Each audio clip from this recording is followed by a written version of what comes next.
LB Singh और उनके भाई कुंभनाथ सिंह पर बड़ी गाज गिर सकती है। दरअसल धनबाद के झरिया और सिंदरी जैसे इलाकों में एक आउटसोर्सिंग कंपनी काम करती है। नाम है एटी देव प्रभा। कंपनी के मालिक एलबी सिंह और उनके भाई कुंभनाथ सिंह हैं। एलबी सिंह माने कि कथित तौर पर अवैध माइनिंग और डंपिंग के बल पर झरिया और सिंदरी जैसे इलाकों में अपना साम्राज्य स्थापित कर लेने वाला शख्स। लेकिन अब उनके इस अवैध गतिविधियों पर जल्द ही विराम लग सकता है। वजह है एक विशेष कमेटी का गठन।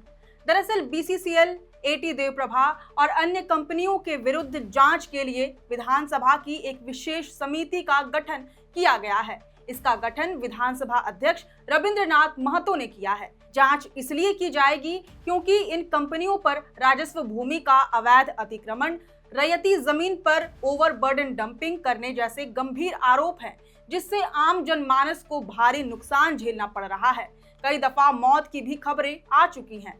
ऐसे में विधानसभा की विशेष समिति पीड़ित ग्रामीणों को मुआवजा दिलाने और दोषियों के खिलाफ कार्रवाई से संबंधित जांच रिपोर्ट विधानसभा अध्यक्ष को सौंपेगी।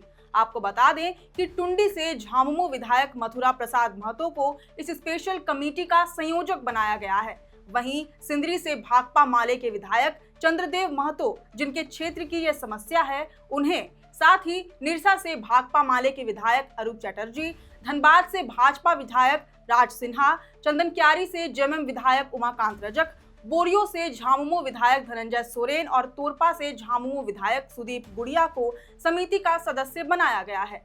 समिति का कार्यकाल अधिसूचना जारी होने के 3 महीने तक के लिए ही होगा। हालांकि आपको ये भी बता दें कि इस स्पेशल कमेटी का गठन पहले ही हो जाना था। दरअसल विधानसभा के बजट सत्र के दौरान ध्यानाकर्षण के जरिए सिंदरी विधायक चंद्रदेव महतो ने यह मामला 6 मार्च को उठाया था। विधायक ने एटी देवप्रभा कंपनी के विरुद्ध कार्रवाई की मांग की थी। उनका कहना था कि बलियापुर में कंपनी रैयतों की जमीन पर जबरन ओबी डंपिंग का काम कर रही है। प्रशासनिक अधिकारी ये सब कुछ देख रहे हैं और सब कुछ भली भांति जानते हुए भी मूक दर्शक बने हुए हैं। 23 दिसंबर 2023 को एफआईआर तब हुई जब गांव के लोग कई दिनों तक धरने पर बैठे। हालांकि फिर भी मामले में कोई कार्रवाई नहीं हुई। बीसीसीएल का काम कर रही एटी देवप्रभा द्वारा बलियापुर प्रखंड के सुरुंगा और झरिया के भोरा से संबंधित था, जिसमें बलियापुर प्रखंड के सुरुंगा से संबंधित जवाब आया है। जवाब जो ध्यानाकर्षण में जो उल्लेख किए गए थे, उसी चीज को जवाब में रखा गया है, थोड़ा विस्तार करके बताया गया है। जो उत्खनन काम कर रही है, ये उत्खनन काम वहाँ के रैयतों के जो जमीन है, उस जमीन पर जबरन ओबी डंप किया जा रहा है और उस जबरन ओबी डंप में झारखंड सरकार के प्रशासनिक अधिकारी भी मूक दर्शक की तरह है। हम लोग को जो इस पर जो एफआईआर हुआ, सीओ द्वारा जो एफआईआर किया गया है 23/12/2023 को, ये एफआईआर भी लगातार 2 महीना तक वहाँ के रैयत धरना पर बैठे।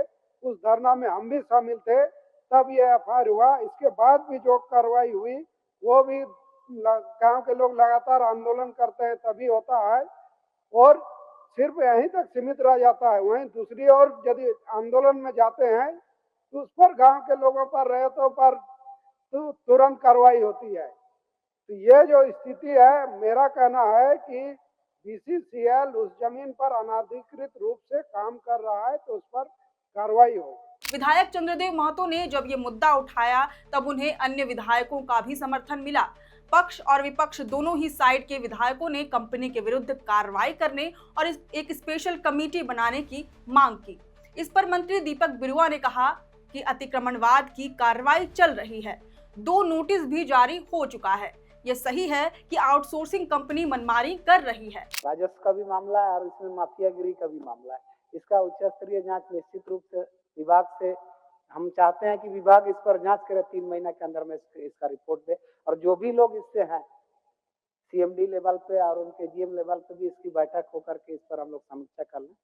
और यदि माननीय सदस्य चाहते हैं कि इसका आउटपुट एकदम ऐसा है तो हमको कोई ऐतराज नहीं है कि इस पे कार्रवाई होना चाहिए और बहुत बड़ा मामला लगता है। नाराजगी जताते हुए विधायक चंद्रदेव महतो ने कहा कि संबंधित कंपनी तो सरकारी जमीन का भी अतिक्रमण कर रही है।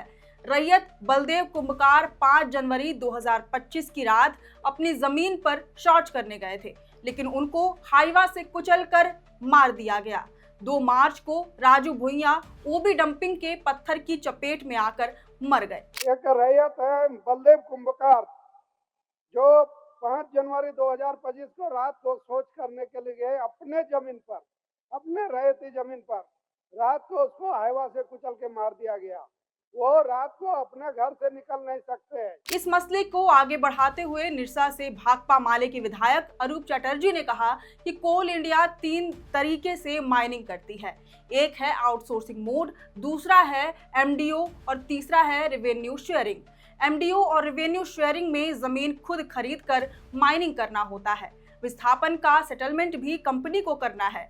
देवप्रभा कंपनी वहां 6 माइंस चला रही है। जिस जगह की बात हो रही है वह एमडीओ के दायरे में आता है, फिर भी यह कंपनी रैयतों की जमीन पर ओबी डंपिंग कर रही है। उन्होंने कहा कि कंपनी को राजनीतिक संरक्षण के साथ साथ पुलिस प्रशासन का सपोर्ट भी मिला हुआ है। रैयत आवाज उठाते हैं तो कंपनी के लठैत तो मारते ही हैं, साथ ही पुलिस भी केस करती है। वहां कमर्शियल माइनिंग हो रही है और बदले में कृषि भूमि का रेट दिया जा रहा है। इससे राज्य सरकार को राजस्व का नुकसान हो रहा है।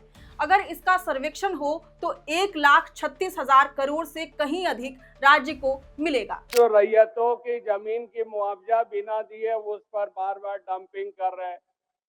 बीसीसीएल मैनेजमेंट मुखदर्शक होकर बैठे हुए। अध्यक्ष महोदय, ये व्यवस्था का पार्ट नहीं है। ये जो कॉन्ट्रैक्टर की बात हो रही है ये व्यवस्था के अंतर्गत नहीं है, व्यवस्था इसके अंदर है। इस मसले को झामुमो विधायक उमाकांत रजक, मथुरा महतो, सरयू राय के अलावा जेएलकेएम के विधायक जयराम महतो ने भी उठाया। उमाकांत रजक ने कहा कि कोयलांचल में रैयतों और विस्थापितों का शोषण हो रहा है। आउटसोर्सिंग कंपनियां हावी हैं, कंपनियों के पास लठैत हैं।